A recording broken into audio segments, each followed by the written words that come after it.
Hello again. Welcome back to the Better Together podcast. I'm Mike Baker, and we have an incredible episode for you this week. We are talking with the amazing Rosa Metler. She's the executive director at Canopy Village. Canopy Village is an incredible organization in our community that lives to serve families and kids in crisis.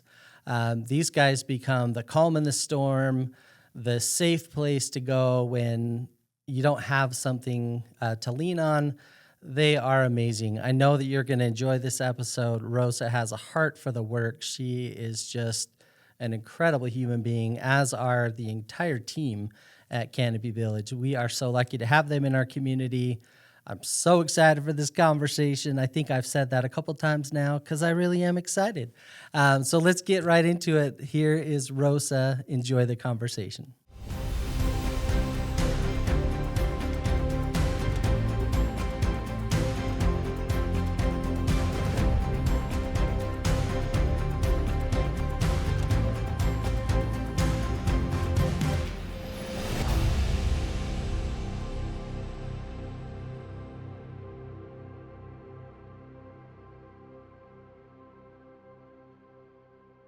Well, hello, Rosa. Thank you for being here today. As we talked about in the introduction, we talked about a little bit about Canopy Village and all the great work that you're doing. We have been doing several of these now, and it's been really fun to start out just hearing the story of how people got started where they're at. So why don't you take a second, tell us how you got started with Canopy Village and what lights your fire with all of that work. Great. Well, I definitely have a very long path with Children's Village, formerly Children's Village, currently Canopy Village. But I actually started with an internship there back in 2006. I interned with them for a whole year, getting my Bachelor's of Social Work degree. And I worked in the residential treatment program that was operating in the Miller House at that time. So I was supervised by Tinka Schaefer, the great Tinka Schaefer. Great. Yes, the great Tinka Schaefer, and really learned a lot about residential kids in trauma, mental health diagnoses, and just really started to find my passion for working with kids who are in the foster care system. You know, they're kids that have had life experiences and to no fault of their own. They're in a hard situation and really hard times. And so I really leaned into my studies from there to focus on foster youth.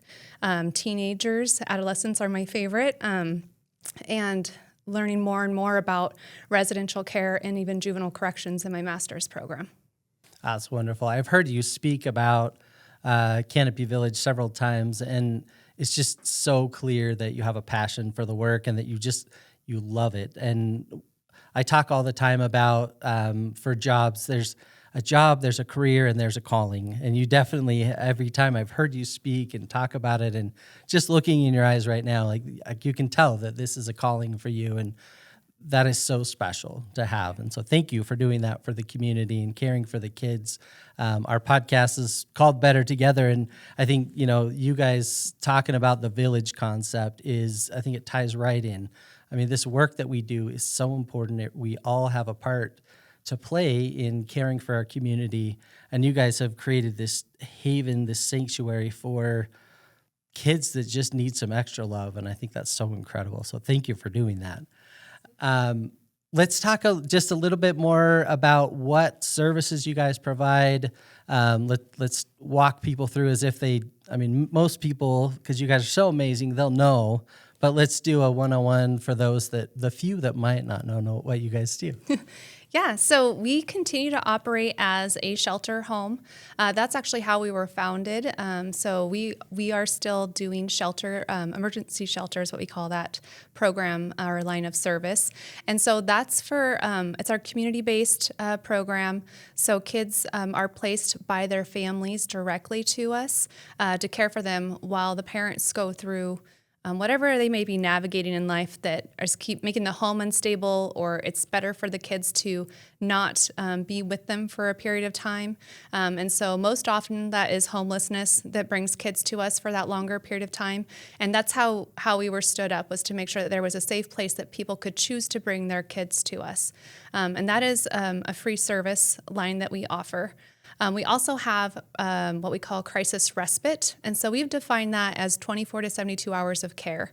And so that's really meant to be reprieve for the caregiver who may be caring for a child who has some behavioral issues or just even needing a short-term break. And sometimes the kids actually just ask to come. They want to come back. I'm sure if I was growing up in this community, my parents would have called and said, can we just drop Mike off? I think we all have those. And as a parent, I really wish I would have done that. Exactly. So yeah, it's the crisis respite is very heavily utilized. We more than doubled our numbers last year in respite services. And then we also have a qualified residential treatment program, so a QRTP. And that's the level of care residential treatment. And so that's with mental health and behavioral issues.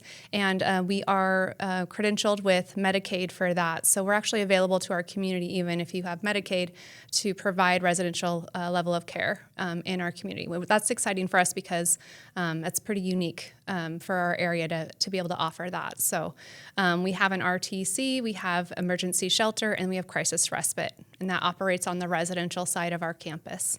And then in 2024, we opened our Family Support Center. Yeah. And that programming is we have therapists on site for individual and family therapy. We also have a case manager who supports families that come in. It can be a walk-in or a call-in or through our past service on our website. And then we coordinate resource connection in the community with a warm handoff. I think most service providers know what that means, but what that really means is that when a family comes in a time of need, there's a long list that many different providers or even well-meaning nonprofits can give to them, like, oh, call this person, talk to that person. We actually do the legwork in this situation. So we support the family by making the phone calls, identifying resources that they need and what the wait list is, and getting them connected. And so it's really important to us that we reduce the amount of stress and the amount of running around that a family might have to do in a crisis situation. And so our Family Support Center is always looking to grow. We also offer enrichment programming for youth in our community, cooking classes, financial classes, even emotional support group classes. And so we're continuing to look to expand in 2026 so that we are more inclusive and have parent education and parent support groups is really important to us as well. Yeah, I mean, that is such an amazing space over there. And when I was there on the tour, you kind of have your own little farm going there, lots of animals. Talk about the power of the animals and the relationships that they foster with the kids. I thought that was such a fascinating part of it. I absolutely love our animal program, which most people think, oh, they must have a cat or a dog. We actually have chickens. So the chicken program, we do a cat too, but he likes to wander. But our chicken program is actually one that kind of stood up because we found a grant and we thought, wow, how great would this be for our kids to learn to care for and nurture. A lot of kids who've had traumatic experiences in life or have disrupted attachment styles, they struggle with knowing how to nurture and how to receive nurture. And so our chicken program, strangely enough, was actually kind of thought of and blossomed out of that desire to give the kids that opportunity. And I must say, our first group of kids in particular who were here with the chickens, they nurtured those chickens so much. They still follow us around and try to get into the garage. And the kids still will, they of course have to care for them, which isn't always fun. Lots of stories about, mice running amok and, messes and things like that. But some of the best stories I think we have is our neighbors probably have the best ones because we do take our chickens for walks. So we have a chicken stroller and they go through the neighborhood. So if you ever see a group of teenagers pushing a stroller, there's probably a chicken inside. So we That's take amazing. our chickens on neighborhood walks, and they have leashes as well. And Maleficent, who is our very famous chicken, she's on quite a bit of our social media in the past, but she would get her nails painted and pedicured about once a week. So yeah, we've definitely had a great time having our chickens, and we've been able to work with Panhandle Health District on the appropriate way to be able to use chicken eggs in group home setting. And so now the kids also collect the eggs, clean the eggs, and they get to eat the eggs. So it's a really nice farm to table experience that we've also extended to our 30 garden beds as well. So we have kind of a great nurture and learn to care for yourself, some self-sustaining skills being built too.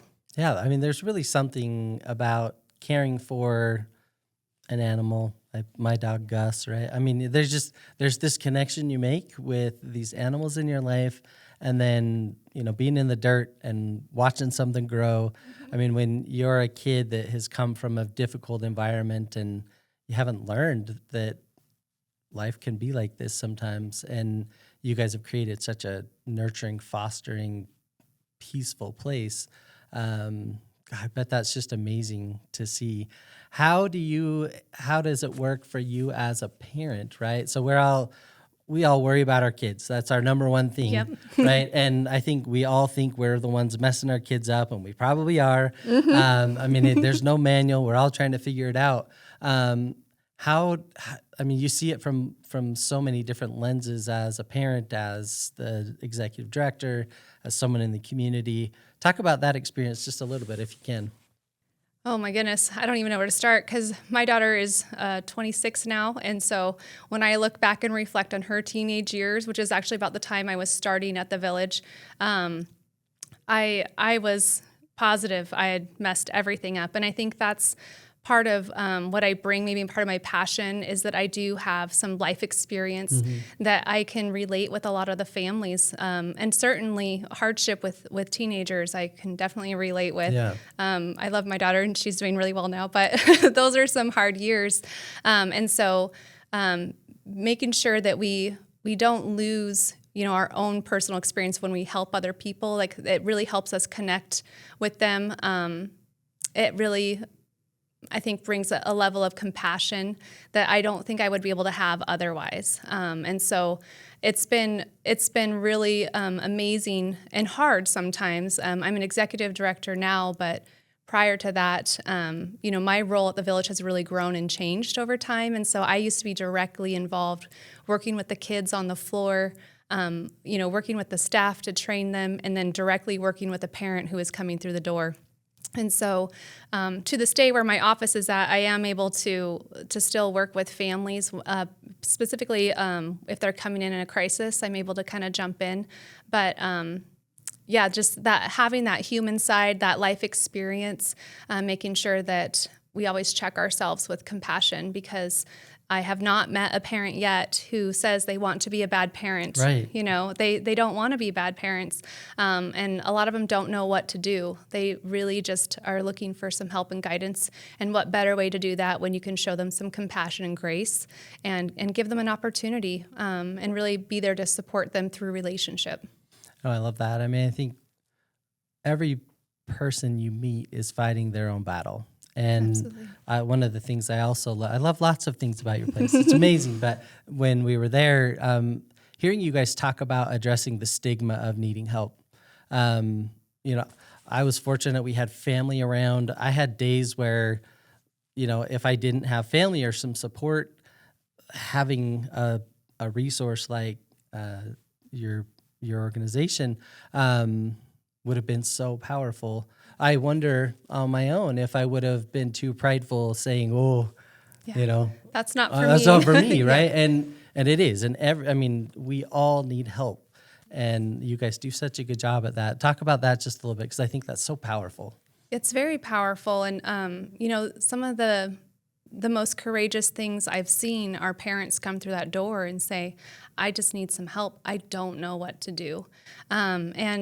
And I think that is a really important thing that we train on. We train our staff a lot on that very aspect, that we don't know and we will never know all the things that a family or a child has gone through. And so we must address everything through a lens of care and compassion. And we, even in every aspect of our milieu, we use trust-based relational interventions, TBRI. And that model is really aimed as for the caregiver to provide the intervention. It's not the magical, therapist hour is going to fix everything. It's every interaction, every relationship has an opportunity to heal. And I think that's where the power of the program is. It's in our direct care providers and their training and understanding of how to work with kids and families in such hard times. But I would say, I hope, my prayer is that all families know that they are cared and loved in our programming, and that we will meet them where they're at and with grace and understanding. Yeah, and you guys have shared some really powerful stories. Is there a story that comes to mind that you want to share with the people listening?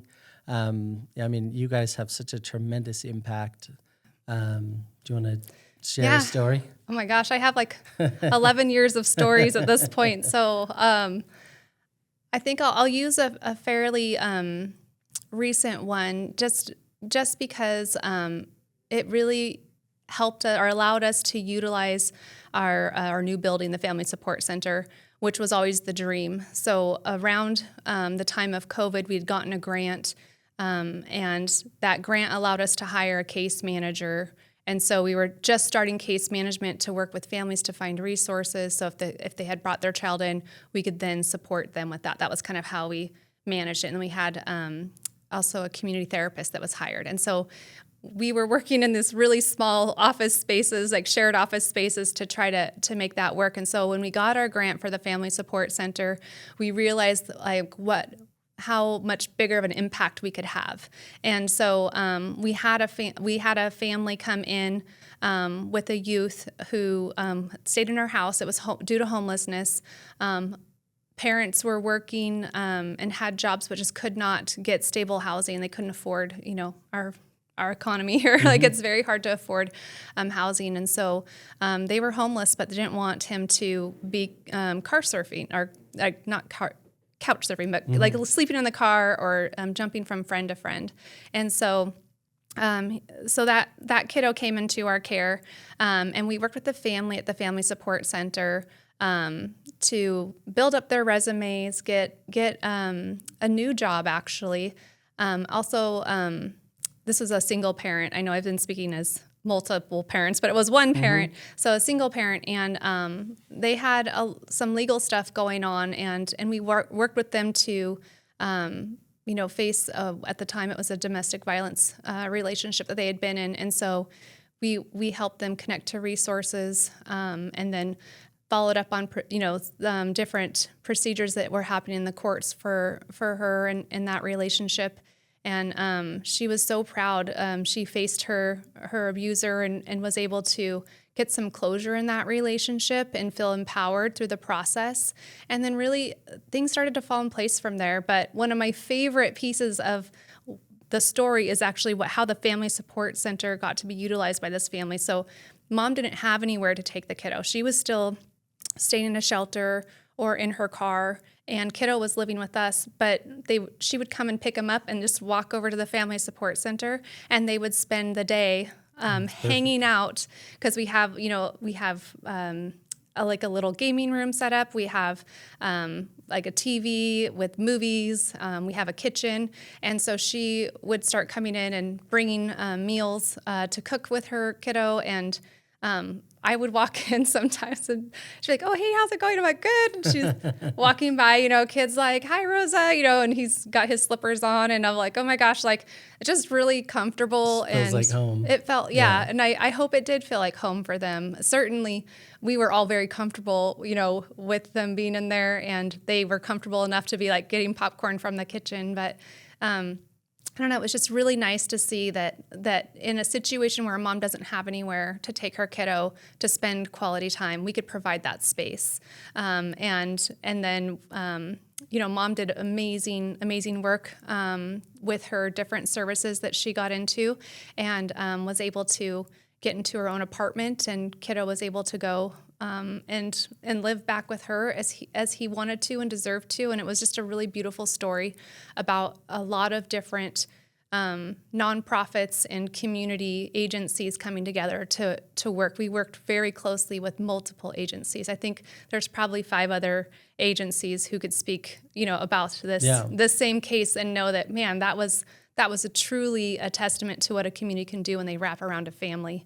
And that felt really great. That was my favorite story in the last 5 years. That. So, yeah. I love that. I mean, you just, there's so many times in the world where a kid gets missed, and to be able to have a resource and then to see it all go well.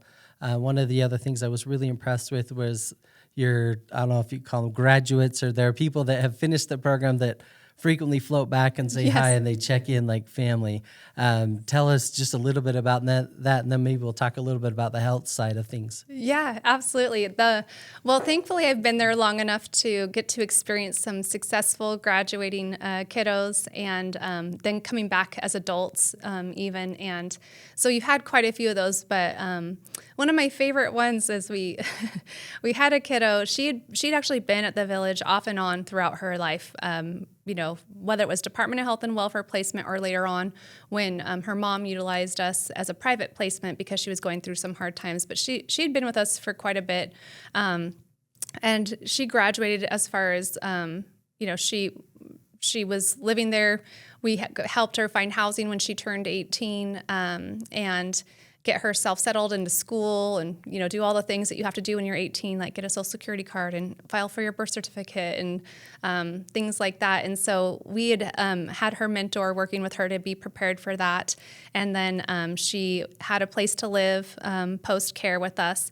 And she came back several months later. I think it was probably 6 or 7 months later. And she shows up and she's like, I just wanted to show you guys my new car. She had been saving her money. She had been working since when she was with us, she was working even. So she had saved up her money and had a new car. And so I went out there and I was looking, I was like, wow, I'm so proud of you. She was very proud of herself. And I was like, this is so great. Okay, now you have insurance, right? And she's like, well, I mean, I bought a car. I don't have insurance yet. And so I was like, okay, let's have a little talk about that. Yeah. So then we had to talk about insurance and, but that was just like one example. And she's come back actually a few times now. And I ran into her at her job and, shed some tears, of course, 'cause I'm a crier, and gave her a hug and all those things. But she also has come back in and filled out, volunteer application because she wants to give back to us in that way. And that's just really special when you have,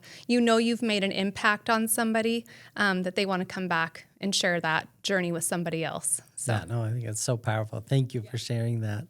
When we were getting ready for the show, we were talking about mental health, and here at Heritage Health, obviously we're working on physical health. We have our partnership that happens in May with Coeur d'Alene Pediatrics. What do you see the role of kind of the healthcare system supporting you guys? I mean, when your life is chaos and things aren't going well, your healthcare, your mental health, your oral health, lots of things just kind of fall to the wayside. How have you seen sort of that chaos life impacting physical and mental health? That's a significant impact. So I'm a therapist by trade. I'm an LCSW. So when I came to the village, it was to be a therapeutic person on campus, for our kids, that it changed. I was there for 6 months. I'm like, this is going to be a lot bigger. This is going to be a big deal. I was supposed to be taking a little bit of a break and stepping back from my last position, which was very intense. And so it did. It kind of blew up on me. Yeah. But that's how it goes. But really recognizing a crisis cycle is kind of what we're calling it right now. So anytime a family is in a crisis situation, the expectation of them, like even just as simple as like, you got to call these 3 people to see, who has openings. Like they're just focusing on where am I going to sleep tonight? How am I going to feed my kids? And so that's really where the village comes in with their shelter program, is that like we can care for your kids and let you breathe a little bit. You can work with the case manager at the Family Support Center to get connected. But first and foremost, like let's try to take some of these pieces off of your plate and help you navigate this a little bit more. But in a crisis cycle, if you don't have housing or you don't have food, you don't have your basic necessities, to think beyond that it's not really fair to Right. think that they can go beyond that and even take care of themselves. Most of our parents put themselves before their children. And so even, placing their kid with us, they might still sleep in their car. They might still be, trying to navigate everything else, but they're not taking care of themselves first and foremost. They're trying to navigate. And so the health in itself, and then mental health also, is significantly impacted in those situations. And it's hard because the kiddo who's trying Right. to survive and trying to make improvements is worried about their parent. And so there has to be a component of stabilization for them to really be able to care about themselves. I'm going to tag that a little bit for any mom that's listening. Your kids worry about you too, and them worrying about your not taking care of yourself also impacts Yes. them. And I think that's the thing, similar to what you guys are doing in one-stop shopping. That's the goal of the Center for Healthy Living, is to have everything under one roof, make it easy. Our thing is just show up and we'll take care of you. And we're working on a women's health project as well. And I think that's the goal, is to create a space where women can just take the backpack off and breathe for a minute and not feel guilty about thinking about their health needs and the mental health aspects of just all of the pressures on moms and being a parent and society. I mean, it's just such a big deal. And so I think we see that. And, I think we've all seen moms just always putting themselves last. And, it takes a very special person to be able to kind of convince them and then bring them over. And then the last thing you want to do is have the system set up for failure. So they Yeah. reach out for help and they call us, and it's like, oh, we'll see you in 12 weeks because we don't have any openings. And, and for us, that's kind of been our big shift, is moving to just same day access. Just, again, show up. And I think, that will be even better when we move into Center for Healthy Living. But I think that concept that nonprofits are really working toward is just, when I have you in our system, we can control so much more and we can help you. And if I say, great, call this person next week, and they walk out the door, the chaos cycle continues, and the likelihood of that appointment happening just falls all the way out, right? Yes, and a lot of times you'll see too, like, something's maybe happened at the school, and so the parent comes in and they're like, I don't know what I'm going to do with my kiddo, and it's the crisis is in that moment. And if you don't have the ability to support them or help them in that moment, the likelihood of them coming back and re-engaging later is pretty small, because they're on to the next crisis problem. Right. And so I think, that's what our family support center is meant to be. Like, come in, we'll do an assessment, we'll find the need behind the behavior, whether that's the need behind your kid's behavior or the need that's behind the obvious problem that you have. So we're always trying to look beyond just the immediate and really looking at the family system, and looking at the youth's overall health care. Like, we do a screening, the pediatric symptom checklist is part of our screening process, because we want to be making sure that we're not just looking at what comes in, as a pretty little package, like, here's the problem, obviously. Right. We want to always open 10 that layers up and deeper. exactly dig a little deeper, Yep. because that's going to be the actual life-changing intervention. That's going to be what sustains them long term versus just putting a Band-Aid on the issue. And so having partnership with Heritage Health, certainly we refer a lot to you guys. We call and we make that connection. The parent has an appointment right away, and that is extremely helpful and beneficial to have a place that's like you can get all in one. And I'm very excited about your guys' one-stop shop with all the different services that you're going to be able to offer there. But when our families come and they bring their kid, and we can just have them start partnering right away with the case manager to navigate that, it's amazing. And it makes them breathe. When they breathe a lot, like, deeper when they leave, and they're like, oh, and they have to leave with a plan is what we're always trying to get to. Like, we always want to be able to say yes, and we always want to have a plan when they walk out that door, because plans equal hope. Yep. And you have to be able to intervene in the hot, like, while the pan is hot, so to speak, because if they get past that one crisis, maybe kiddo well, he's just going to have in-house suspension, so I guess it's no big deal. Like, it's not a crisis. So it's until the next crisis that they come back. And so I love important. that. I think I've always said the case managers are the heroes of the healthcare system. I mean, Yes. they're the ones that can just hold people's hands and walk them through everything. It's incredible, the work and the relationship that is built there. I love you used the word hope in that, and I wanted to segue to that. So from a leadership perspective, this is a tough job, right? I mean, lots of leaders listen to this podcast, and we've talked several times about how lonely it is in this role. As a leader and then as a therapist, you see some really dark, tough, hard things. What is it that gives you hope? What kind of keeps you recharged after a couple hard weeks, months, whatever it is? What is it that kind of gives you hope, keeps you going? Yeah, I think for me, it's part of where my passion comes from is that I had a staff member tell me, like, you are one of the most tenacious people I've ever met. If there's a hurricane, you're going to be holding on the door and you're going to be telling her, it's fine, you guys, we're fine. Yeah. And I think it's because I really strive and am intentional in seeing the big picture.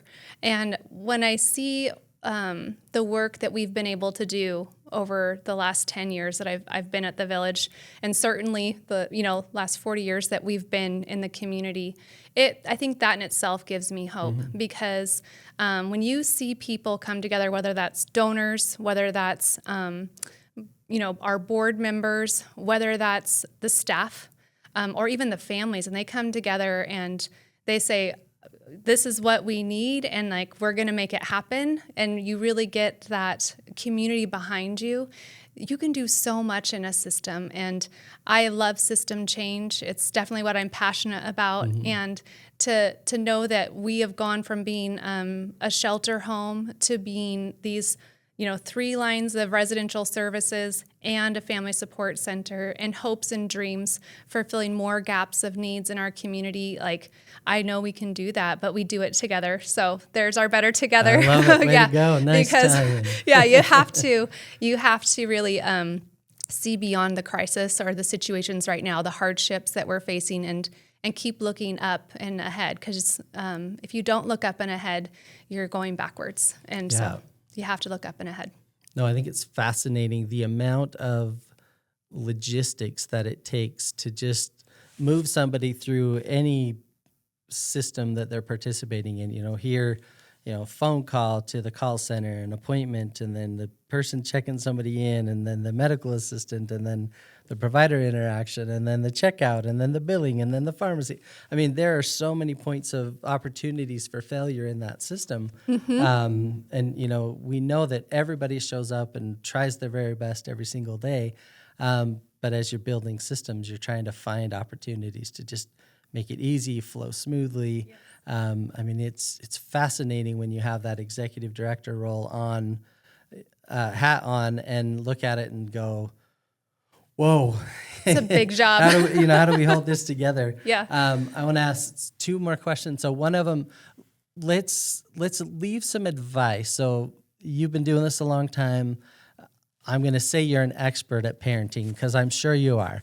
But for a family that's listening, somebody that's listening right now, they're having a really hard time, what's a piece of advice that you could share with somebody that's struggling to help them make it till tomorrow or next week and kind of maintain that hope on their side?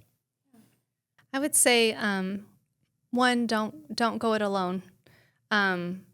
Lots of people have tried that. I have tried that, and you don't have to. So I would say don't go it alone first and foremost. When you bring other people into your circle, they start to share that burden, the weight that you feel on your shoulder, and they keep you steadfast in a plan. Because a lot of times other things or other needs will pop up, and it'll divert you from the plan that would have gotten you to the finish line faster. And so don't go it alone. Follow the plan, and lean on the people that care about you and that you care about as well. And there is a lot of strength in community, and there's a lot of strength in having a village. I love that. And then how can the community help you? So you guys are an incredible resource. We were talking with Grayson over here at the start. He's like, I've driven by that place so many times, and I felt the same way when I first moved here, and didn't necessarily know what was going on, all the magic that's happening out there. How can the community help you? What do you guys need? Well, of course, we're a nonprofit, so I'm going to have to say we definitely need donations. A lot of our work we do is free. In a crisis situation, if somebody doesn't have insurance, we will help them no matter what. And so we do survive off of donations. But I also, I guess, want to emphasize the importance of being aware, because that's something anybody can do. We all have a part to play in ensuring that a child is safe. And that can be very simple. Pay attention at school. Notice the kid who might sit by themselves or who doesn't have a parent there. And instead of passing judgment, maybe talk to the parent when you see them next time. Maybe they're working 2 jobs and they can't be there for the kids' play or to pick them up after soccer practice for a while.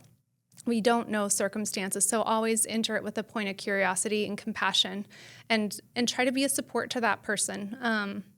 And have your kids talk to your kids about compassion and kindness. And if they're talking about a kid in their class, like, help them understand that sometimes kids that are, sometimes kids who need the most love ask for it in the most unloving ways. And instead of stay away from that kid, maybe it's a reach out, maybe it's be extra kind. But being aware, just stay aware to the kids around you, even if it's not your own, and wrap around the parents. Ask them questions, get to know them, give that parent the opportunity to invite you in to their circle, and help them get through that hard time if that's what it is. I love that, just situational awareness, right? I mean, we all interact with people every day, and honestly, smiling at someone as you walk down the street, you don't know what an impact that has on somebody, right? Just being aware of the things that are going on. I would hope that if my kid was struggling, and I know that in the past that has happened, that they've gone and talked to a friend of ours and said, hey, I'm really struggling. And, they have somebody to reach out to. You never know what's going on. And if somebody reaches out for help, and I think that's what's so great about this community. So many people are going to just immediately go, how can I help? I think that's such an amazing, you guys do such an incredible job. We are so lucky to have you in this community. Rosa, I love your passion, the spark that you have for it. It comes through anytime anyone meets you. You got that great smile and that energy for what you're doing.